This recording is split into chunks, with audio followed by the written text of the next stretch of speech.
What happened in Barcelona was not just a test, it was a warning. Because while the headlines talk about lap times, Max Verstappen was quietly unlocking the future of Formula One. 118 laps, a brand new, mysterious engine, and a Red Bull project that could decide who will dominate the 2026 era before it even begins. Before starting the video, comment below who is better, Max Verstappen or Lewis Hamilton. And here's the scary part. For the rest of the grid, Max wasn't chasing the spotlight, he was chasing answers. On the final day of testing at the Circuit de Catalunya, Verstappen topped the timing sheets with a 1 minute 17.586. But don't be fooled, this was not a marketing lap. Inside the Red Bull garage, the goal was clear: feed the database. Everything revolved around understanding the most secret weapon of the next regulation cycle, the Red Bull Powertrain's Ford Power Unit. And according to Verstappen himself, we learned a lot. There's still a lot to explore, but it's a good start. That doesn't sound flashy. That sounds dangerous. Red Bull is entering completely uncharted territory. For the first time, it's not just a chassis powerhouse. It's also an engine manufacturer. Just like Audi, they're learning fast and learning under the spotlight. The week wasn't perfect. Verstappen got sick. Isaac Hadjar crashed. But the biggest victory? The engine held up, and it ran. A lot. Seeing the engine complete so many laps on the very first day was really special.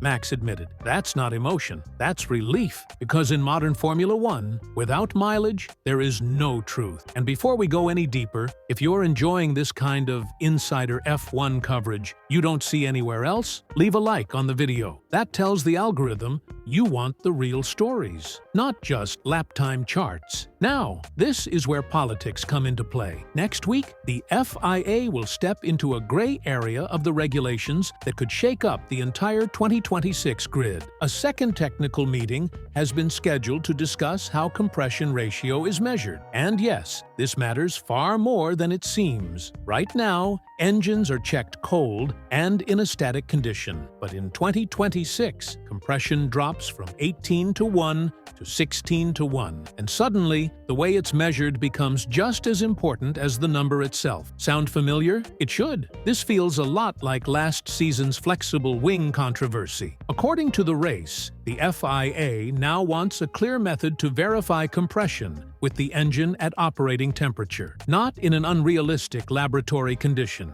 Mercedes and Red Bull Ford appear to be the favorites. Ferrari strongly disagrees, and they have no intention of closing the matter. And this is where Lewis Hamilton enters the picture. Barcelona marked his first real contact with the Ferrari SF26, and quietly, he set the fastest unofficial lap of the entire test. 1 minute 16.348. Alongside Charles Leclerc, Ferrari completed 444 laps. But Hamilton isn't getting carried away by the hype. We have no illusions, he said. Mercedes was strong. Red Bull was strong. Haas, too. That's not pessimism, that's experience. 7 titles, 5 regulation eras, and maybe, just maybe, this is the era that suits him best. Hamilton was blunt. These cars, they're more fun to drive, less downforce, more movement, more control. They slide more, but they're easier to manage. Definitely more enjoyable, he said. After years of suffering with ground effect cars, that statement carries weight. Ferrari even dared to test in wet conditions in Barcelona, something unusual, risky, and completely intentional. Hamilton wanted answers, and this time Ferrari delivered reliability. No stoppages, no drama, just work. So this is where Formula One stands today. Red Bull is learning how to tame the unknown. Mercedes watches with quiet confidence. Ferrari believes the moment has finally arrived, and the FIA may be about to redraw the technical lines again. Which brings us to an inevitable question. When the 2026 era truly begins, who do you trust more? The team that masters the mystery, or the driver who survived every era? Leave your opinion in the comments, because this debate is just getting started.